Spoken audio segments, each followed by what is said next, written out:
신명기 17장 우리 한 절씩 교도하도록 하겠습니다. 흠이나 악질 있는 소와 양은 아무것도 내 하나님 여호와께 드리지 말지니 이는 내 하나님 여호와께 가장한 것이 됨이니라.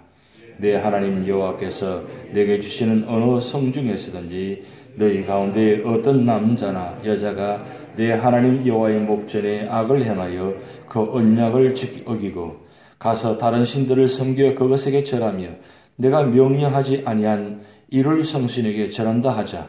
그것이 내게 알려지므로 내가 듣거든 자세히 조사해 볼지니 만일 그 일과 말이 확실하여 이스라엘 중에 이런 가증한 일을 행함이 있으면 너는 그 악한 악을 행한 남자나 여자를 내 성문에서 끌어내고 그 남자나 여자를 돌로 쳐 죽이되 죽일 자를 2사람이나 3사람의 증언으로 죽일 것이요 한 사람의 증언으로는 죽이지 말 것이며 이런 자를 죽이기 위하여는 정인이 먼저 그에게 손을 댄 후에 뭇백성이 손을 댈지니라. 너는 이와 같이 하여 너희 중에서 악을 제할지니라. 내 성중에서 서로 피를 흘렸거나 다투었거나 구타하였거나 서로 간에 고소하여 내가 판결하기 어려운 일이 생기거든 너는 일어나 내 하나님 여호와께서 택하실 곳으로 올라가서 레위 사람 제사장과 당시 재판장에게 나가서 물으라. 그리하면 그들이 어떻게 판결할지를 내게 가르치리니 여호와께서 택하신 곳에서 그들이 내게 보이는 판결의 뜻대로 내가 행하되 그들이 내게 가르치는 대로 삼가 행할 것이니 곧 그들이 내게 가르치는 율법의 뜻대로 그들이 내게 말하는 판결대로 행할 것이요 그들이 내게 보이는 판결을 어겨 좌로나 우로나 치우치지 말 것이니라. 사람이 만일 무법하게 행하고 내 하나님 여호와 앞에 서서 섬기는 제사장이나 재판장에게 듣지 아니하거든 그 사람을 죽여 이스라엘 중에서 악을 제하여 버리라. 그리하면 온 백성이 듣고 두려워하여 다시는 무법하게 행하지 아니하리라.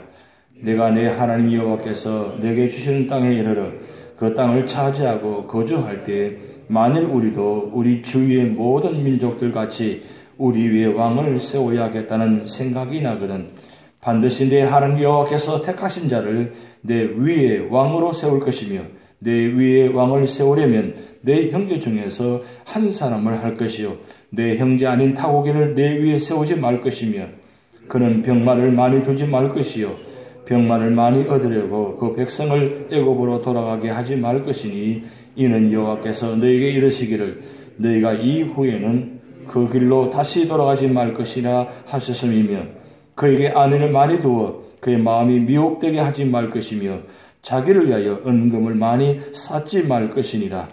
그가 왕위에 오르거든 이 율법서의 등사본을 레위 사람 제사장 앞에서 책에 기록하여 평생에 자기 옆에 두고 읽어 그의 하나님 여호와를 경외하기를 배우며 이 율법의 모든 말과 이 규례를 지켜 행할 것이라. 그리하면 그의 마음이 그의 형제 위에 교만하지 아니하고 이 명령에서 떠나 좌로나 우로나 치우치지 아니하리니 이스라엘 중에서 그와 그의 자손이 왕위에 있는 날이 장구하리라. 아멘. 오늘 새벽에 그런 생각이 들었습니다. 이 미국이나 한국이나 이 신명기 17장을 읽어봤으면 좋겠다.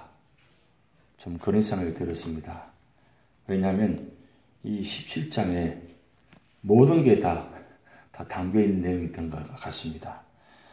법을 집행하는 것, 그리고 왕을 택하는 것, 이 모든 일들이 이 17장 안에 여기 다 담겨져 있는데 이 말씀대로면 하면 국가나 재판이나 모든 일들이 공정하게 바른 사람, 제대로 된 사람을 세우지 않을까 그런 생각이 들었습니다.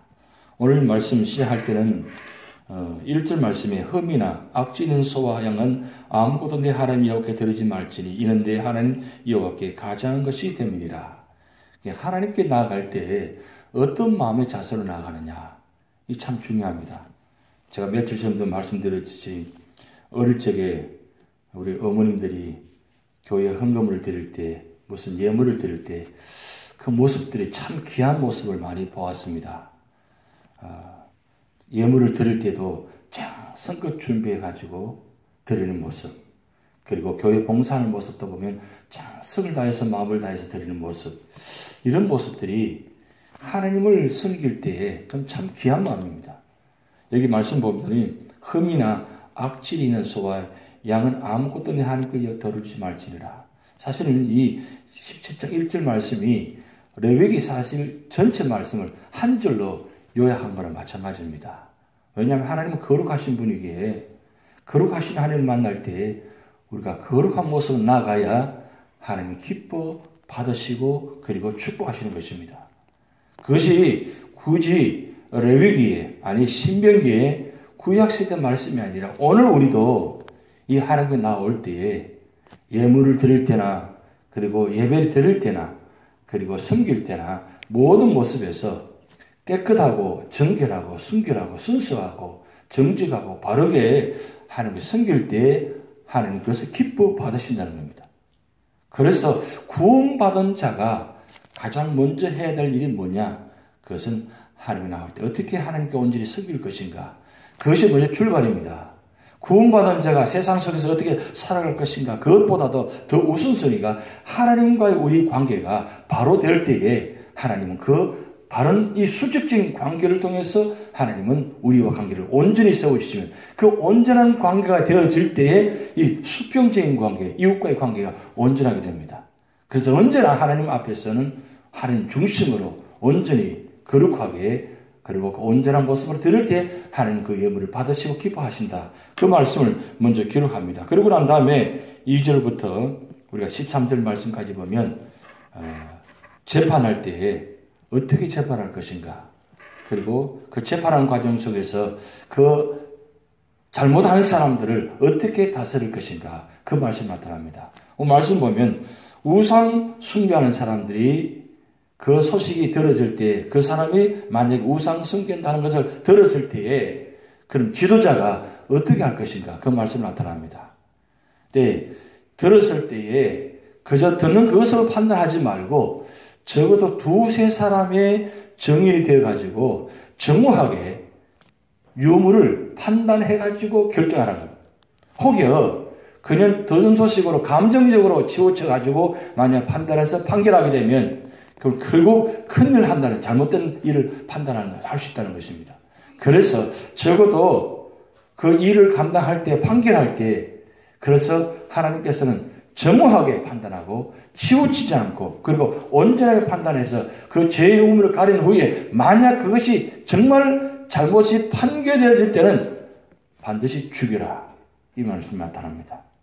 근데 오늘 여러분 17장 말씀처럼 보면 16장에 보면 19절 말씀이 이렇게 나타납니다.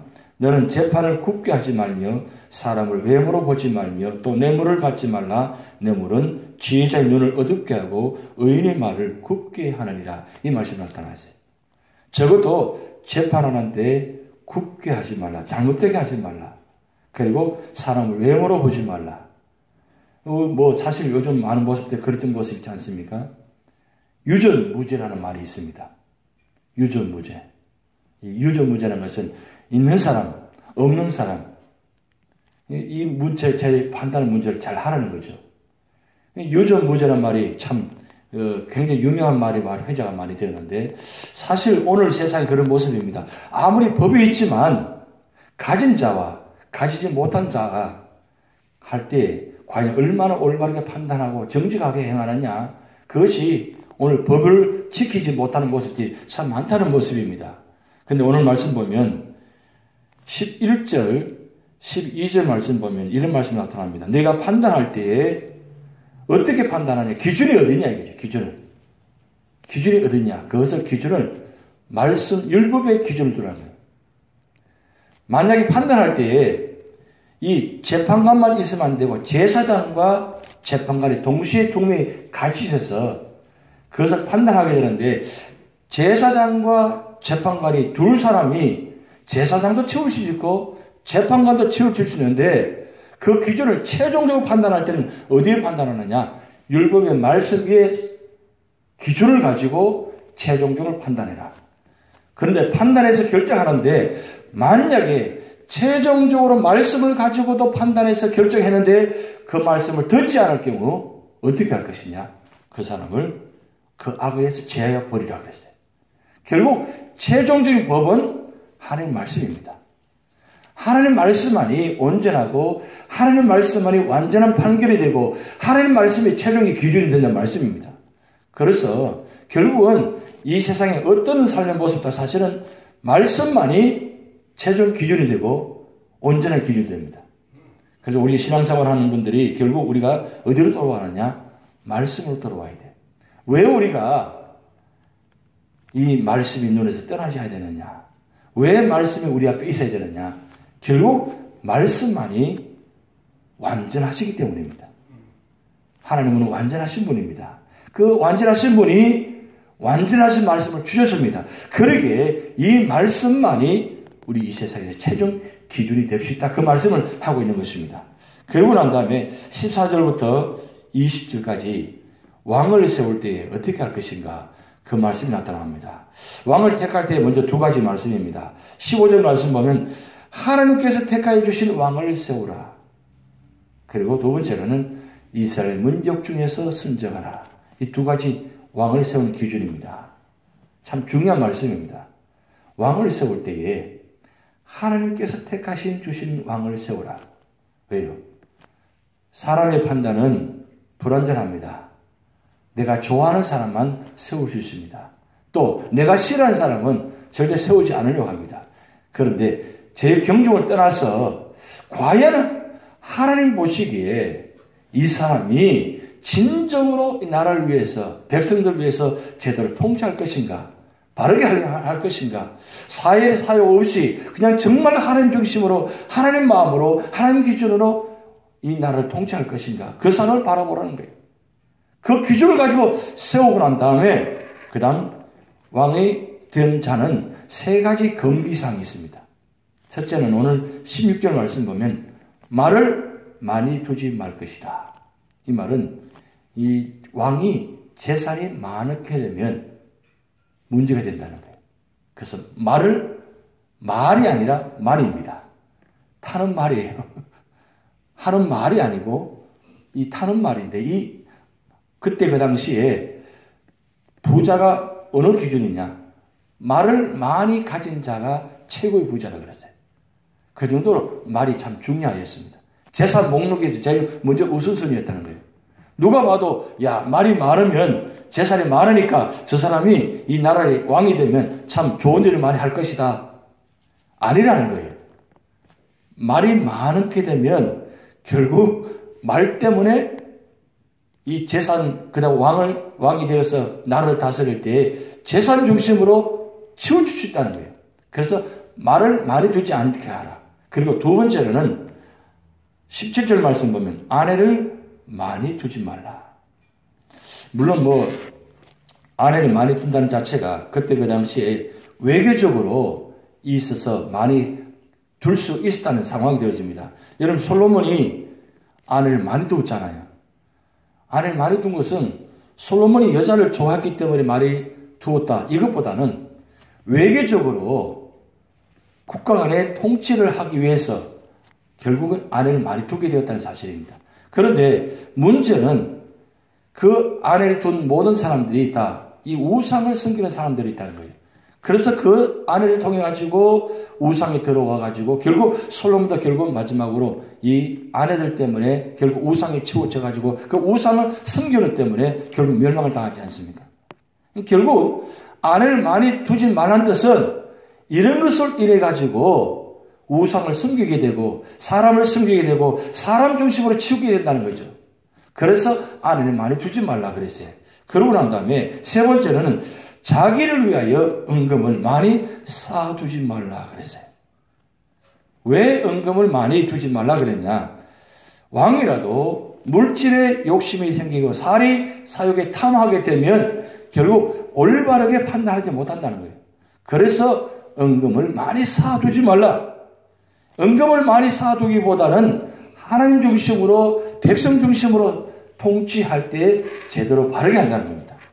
그러면서 마지막 참 중요한 말씀이 나타나는데 여러분 18절 19절 말씀 같이 한번 읽어봅니다. 18절 19절 그가 왕위에 오르거든 이 7세 등사본을 레위 사람 제사장 앞에서 책에 기록하여 평생에 자기 옆에 두고 읽어 그의 하나님 여호와 경외하기를 배우며 이 율법의 모든 말과 이 규례를 지켜 행할 것이라. 20절 그리하면 그의 마음이 그의 형제 위에 교만하지 아니하고 그 명령에서 떠나 좌로나 우로나 치우치지 아니하니 이스라엘 중에서 그와 그의 자손이 왕이 인 날이 장구하리라. 평생에 자기 옆에 두고 읽어 그의 하나님 여호와 경외하기를 배우며 그리고 이 율법의 모든 말씀과 이 규례를 지켜 행할 것이다. 왕된 자가 가장 우선순위가 결국 하나님 말씀이 있다는 사실이에요. 이 하나님 말씀을 가지고 판단하고 결정하고 이 말씀대로 실천하게 되면 왕으로서 그까지 역할을 올바르게 판단하고 행할 수 있다는 말씀입니다. 결국 이 말씀은 왕에게만 주신 말씀이 아니고 오늘 우리에게 주신 말씀입니다. 무슨 일을 하든지 어떤 삶에 차리든지 우리가 어떤 일을 하든 간에 결국 말씀 중심이 될 때에 하나님은 그 말씀을 통해서 역사하십니다. 그런데 말씀을 떠나게 되면 사람은 판단이 흐려지게 되고 그리고 사람 중심으로 치우치게 되고 그리고 물질 중심으로 판단하게 되고 그러다 보면 결국 왕이라도 제대로 올바르게 국가를 통치할 수 없다는 말씀입니다. 비단 왕만 그럴까요? 아닙니다. 우리의 신앙생활도 마찬가지입니다. 우리 삶의 자리는 세상의 삶의 자리입니다. 내 눈이, 내 귀가, 내 마음이 언제나 세상에 치우칠 수 있습니다.